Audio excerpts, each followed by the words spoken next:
اعوذ باللہ من الشیطان الرجیم بسم اللہ الرحمن الرحیم الحمد للہ رب العالمین الصلاة والسلام علی اشرف الخلق محمد وآلہ الطیبین الطاہرین اللہم صلی علی محمد وآلہ محمد.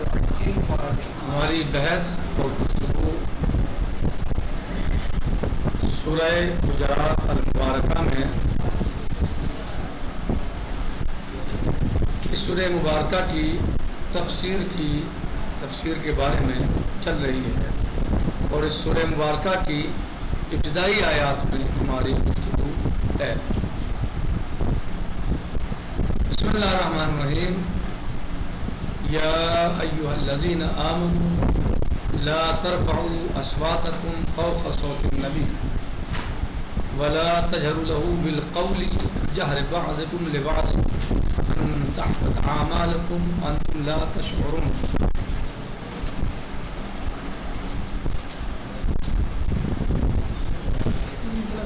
اس آیت شریفہ کا میں مولا عز و جل کا یہ ارشاد یا ایھا الذین آمنوا اے ایمان والو لا ترفعوا اصواتکم تو اپنی آواز کو بلند نہ کرو فوق صوت النبی نبی صلی اللہ علیہ وآلہ وسلم کی آواز پر.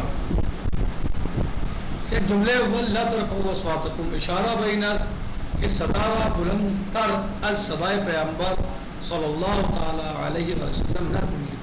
یعنی جملے اول میں لا ترفعوا اصواتکم اشارہ ہے، اشارہ بین است، اشارہ یہ ہے کہ تم اپنی آواز کو نبی صلی اللہ علیہ وسلم کی آواز کو بلند نہ کرو.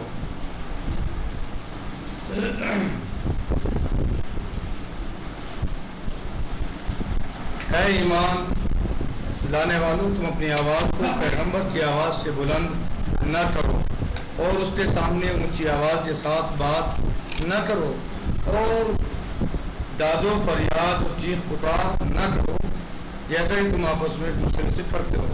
نہیں ایسا نہ ہو کہ تمہارے اعمال ختم اور نابود ہو جائیں اور طرح حالانکہ تمہیں خبر بھی نہ ہو. یا ایھا الذین آمنوا لا ترفعوا اصواتکم فوق صوت النبی ولا تجهروا له بالقول كجهر بعضکم لبعض. پہلا جملہ لا ترفعوا اصواتکم اس بات کی طرف اشارہ ہے کہ اپنی آواز کو نبی کی آواز سے اونچی نہ کرو کیونکہ یہ ان کے حضور میں ایک قسم کی بے ادبی ہے. یعنی نبی صلی اللہ علیہ وسلم کے سامنے اپنی آواز کو بلند کرنا یہ ایک قسم کی کیا ہے، بے ادبی ہے. بھلے اما جمعی از مفسران یعنی کیا کہا کہ اما جملہ تدل بالقول ممکن ہے تاکیدی پر ہم مانے جملے اول باشد. ممکن ہے کہ یہ تاکید ہو جملے اول پر یا اشارہ با مطلب تازائی و ان طرف خطاب پیغمبر صلی اللہ علیہ وآلہ وسلم یا جملہ یا محمد با جملہ یا محمد و تبدیل ان با یا رسول اللہ. اور ممکن ہے کہ تاکید پہلے والے جملے پر ہی ہو اور یا پھر یہ اشارہ ہے اس بات کا جو تازہ مطلب ہے وہ کیا کہ آپ اس طرح خطاب نہ کریں نبی صلی اللہ علیہ وسلم سے آ کے یا محمد، بلکہ آپ کیا کہیں یا رسول اللہ مثلا. اس طرح اس کو تبدیل کیا ہے. یعنی اما جمعی المفسران در تفاوت بین ان دو جملے چنین گفتیان.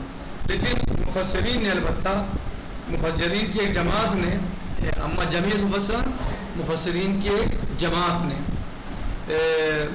البتہ مفسرین کی ایک جماعت نے ان دونوں جملوں کے درمیان فرق کے بارے میں اس طرح کہا ہے. کس طرح کہا ہے؟ پہلا جملہ اول نازل بزمانی ہے کہ مردم پیغمبر صلی اللہ علیہ وسلم ہم سخن میں شمن کہ نہ باید صدای خدرہ صدای او بارتا ہونا. پہلا جملہ کیا ہے؟ کہتے ہیں پہلا جملہ تو اس وقت کے بارے میں ہے جب لوگ پیغمبر اعظم محمد مصطفیٰ صلی اللہ تعالی علیہ وآلہ وسلم سے یا ان کے یعنی بارے میں جب لوگ پیغمبر سے یعنی یعنی جب لوگ پیغمبر سے بات کر رہے ہوں. کیا کس بارے میں ہے جملہ اول؟ اس وقت کے بارے میں ہے جب لوگ پیغمبر صلی اللہ علیہ وسلم سے بات کر رہے ہوں تو ان کی آواز پیغمبر صلی اللہ علیہ وسلم کی آواز سے اونچی نہیں ہونی چاہیے. جب وہ پیغمبر صلی اللہ علیہ وسلم سے گفتگو کریں یا بات چیت کریں تو لوگوں کی آواز نبی صلی اللہ علیہ وسلم کی آواز سے بلند اور اونچی نہیں ہونی چاہیے. بھلے برتن صدائے برتن نہ باید صدائے خدرہ از صدائے او برتر کنند صدائے پیغمبر وہ جملے دبوں مربوط و موقعی است. پہلے والا جملہ کس سے مربوط ہے؟ پہلے والا جملہ اس وقت سے مربوط ہے جب لوگ پیغمبر صلی اللہ علیہ وآلہ وسلم سے گفتگو کر رہے ہوں تو اس وقت ان کی آواز نبی صلی اللہ علیہ وسلم سے آواز بلند نہیں ہونی چاہیے. یہ وہ جملے دبوں مربوط و موقعی است. اور دوسرا جملہ جو ہے وہ مربوط ہے اس وقت سے. کس وقت سے؟ کہ پیغمبر صلی اللہ علیہ وسلم خاموش است و در محضرش سخن میگویند کہ نبی صلی اللہ علیہ وسلم خاموش ہیں اور لوگ ان کے حضور ان کے سامنے یا ان کی بزم میں گفتگو کر رہے ہوں. صحیح؟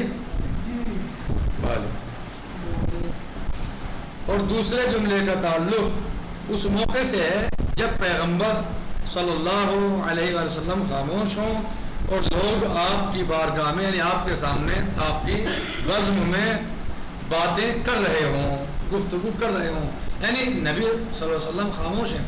نبی خود نہیں بول رہے ہیں صلی اللہ علیہ وسلم بلکہ خاموش ہیں. لیکن جو لوگ وہاں بیٹھے ہوئے ہیں جو بزم نبی میں ہیں وہ بول رہے ہیں. صحیح؟ تو اس حالت میں بھی ان کی آواز زیادہ بلند نہیں ہونی چاہیے. در محضرش سخن میگویند در محضرش سخن میگویند در این حالت نیز نباید صدا را زیاد بلند کنا.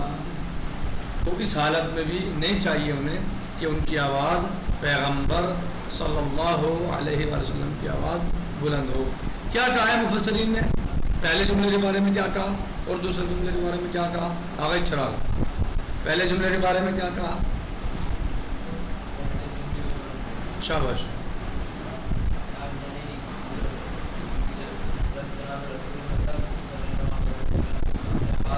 ہاں جب لوگ نبی صلی اللہ علیہ وسلم سے بات کر رہے ہوں تو ان کی آواز نبی صلی اللہ علیہ وسلم کی آواز سے بلند نہیں ہونی چاہیے. محمد شاہد دوسرے میں کیا کہا؟ دوسرے جملے میں کیا کہا ہے؟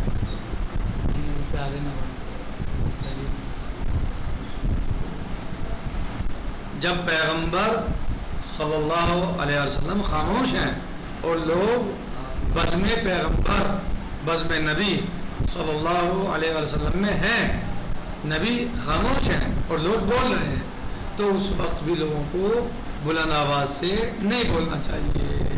بات فرق واضح واضح ہے سب لوگوں کے جملوں میں. پہلا جملہ کیا لیتا صاحب؟ پہلے جملے میں جب رسول کے سامنے ہو تو اپنی آواز کو بلند نہیں کرنا ہے.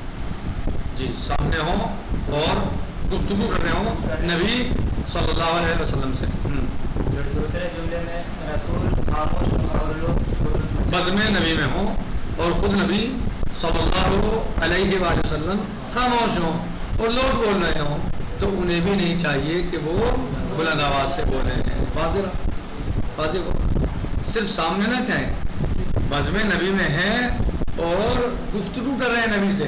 کس سے گفتگو کر رہے ہیں؟ نبی صلی اللہ علیہ وسلم سے گفتگو کر رہے ہیں تو اس وقت ان کی آواز آپ صلی اللہ علیہ وسلم سے بلند نہیں ہونی چاہیے. ایک دوسرا جملہ یعنی لوگ بزم نبی صلی اللہ علیہ وسلم میں ہیں لیکن نبی صلی اللہ علیہ وسلم گفتگو نہیں فرما رہے ہیں آپ خاموش ہیں لوگ بول رہے ہیں تو اس وقت بھی لوگوں کو نہیں چاہیے کہ وہ بلند آواز سے بولیں. کیوں؟ کیونکہ اس بزم میں اللہ کے پیارے حبیب محمد مصطفیٰ صلی اللہ علیہ وسلم موجود ہیں. اور لوگوں کا زور سے بولنا چلانا یہ آپ کی اہانت ہے. صحیح جی ادب کے خلاف ہے یہ.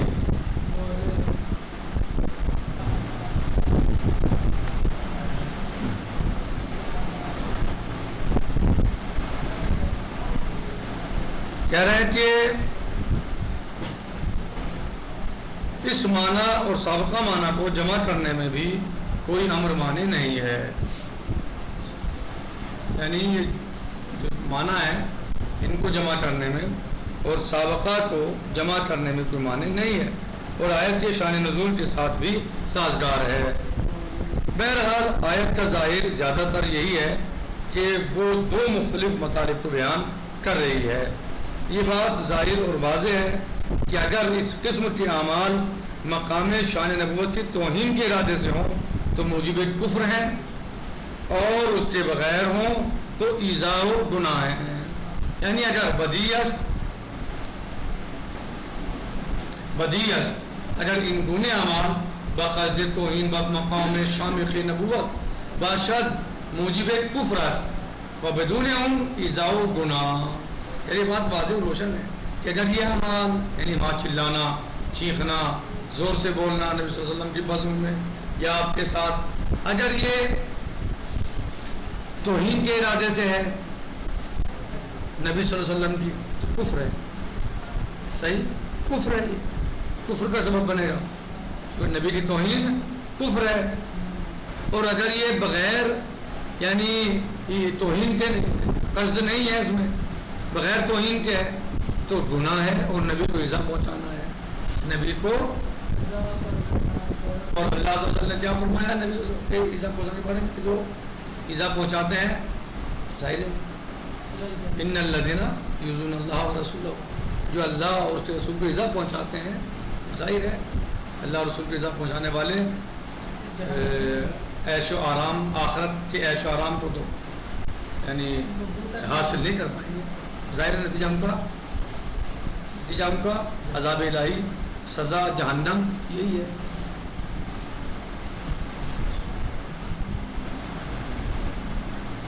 کہہ رہے ہیں کہ پہلی صورت میں تو اعمال کے حق و نابودی کی علت واضح ہے. بدر صورت اول علت حق و نابودی اعمال روشن ہے. یعنی پہلی صورت میں جب انسان یعنی کفر کر رہا ہے تو اس کے اعمال کا حفظ ہونا ختم ہونا یہ تو واضح روشن ہے. زیرا کفر علت حفظ کیونکہ کفر جو ہے وہ سبب ہے حفظ اعمال کا. یعنی کفر کی وجہ سے اعمال حفظ کر دیے جاتے ہیں ختم کر دیے جاتے ہیں. ازمیان نفتن ثواب عمل نے یعنی کوئی نیک عمل انجام دیا ہے تو اس کا ثواب بھی ختم ہو جائے گا. کیا کی وجہ سے کفر کی وجہ سے. بدر صورت تدمن معنی ندارت کہ سنی عمل رشتے باعث نابودی ثواب بسائر اعمال گردد. اور دوسری صورت میں بھی معنی نہیں ہے کہ اس طرح عمل جو ہے وہ یعنی اس طرح کے عمل سبب بنے اعمال کی نابودی کا ثواب کی نابودی کا. یعنی دوسری صورت میں بھی کوئی امر معنی نہیں ہے کہ اس قسم کا برا عمل بہت سے اعمال کے ثواب کی نابودی کا سبب بن جائے. اور ہم پہلے بھی حفظ کی بحث میں مما سابقاً در بحث حفظ گفتائیم اور ہم اس بات کو پہلے بھی اعمال کی حفظ کی بحث میں کہہ چکے ہیں کہ نابود شدن ثواب بعضی از اعمال بخاطر بعض گناہان خاص بمعنی است. یہ بات ہم کہہ چکے ہیں پہلے بیان کر چکے ہیں کہ بعض اعمال کے ثواب کا بعض گناہوں کی وجہ سے نابود ہو جانے میں کوئی امر مانے نہیں ہے. یعنی آپ بعض گناہ کریں تو آپ کے بعض ثواب اعمال کے ثواب جو آپ کو اعمال کے نتیجے میں ثواب ملا وہ اگر مثلاً جو ہے وہ نابود ہو جائے تو اس میں کوئی معنی نہیں ہے.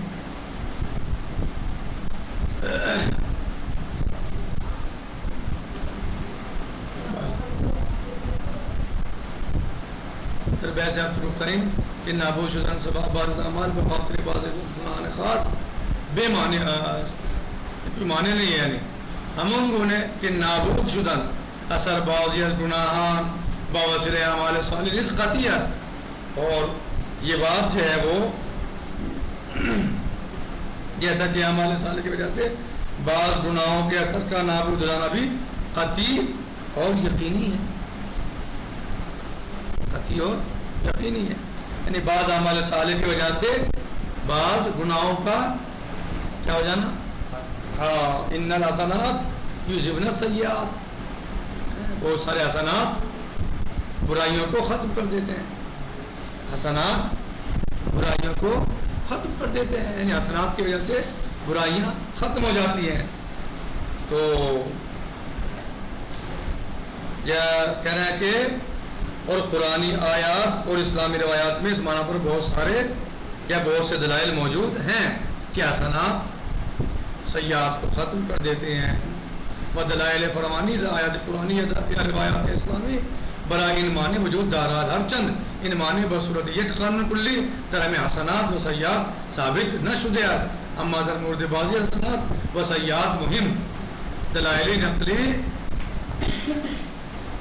وجود دارات و دلیلی ہم از عقل برخلاف نیست. صحیح کہتے ہیں کہ قرآن آیات اور اسلامی روایات میں اس معنی پر بہت سے دلائل موجود ہیں، اگرچہ یہ معنی ایک قانون کلی کی صورت میں تمام حسنات و سیئات میں ثابت نہیں ہوا ہے کہ تمام حسنات تمام برائیوں کو خرچ کر دیں گے، یعنی ختم کر دیں گے، یا تمام برائیاں تمام نیکیوں کو ختم کر دیں گی. صحیح ہے، ایسا ثابت نہیں ہوا ہے، لیکن بعض اہم حسنات اور سیئات کے بارے میں بہت سی منقول دلیلیں موجود ہیں اور عقلی طور پر بھی اس کے برخلاف کوئی دلیل نہیں ہے. اس کو ہم انشاءاللہ باقی کل کریں گے کیونکہ وقت زیادہ ہو گیا. آج ہم اسی پر اکتفا کرتے ہیں. کل انشاءاللہ روایت احمد یاس ایک روایت میں آیا ہے، کل انشاءاللہ ہم یہاں سے شروع کرتے ہیں. الحمدللہ رب العالمین، والسلام علیکم ورحمۃ اللہ وبرکاتہ. فی امان اللہ.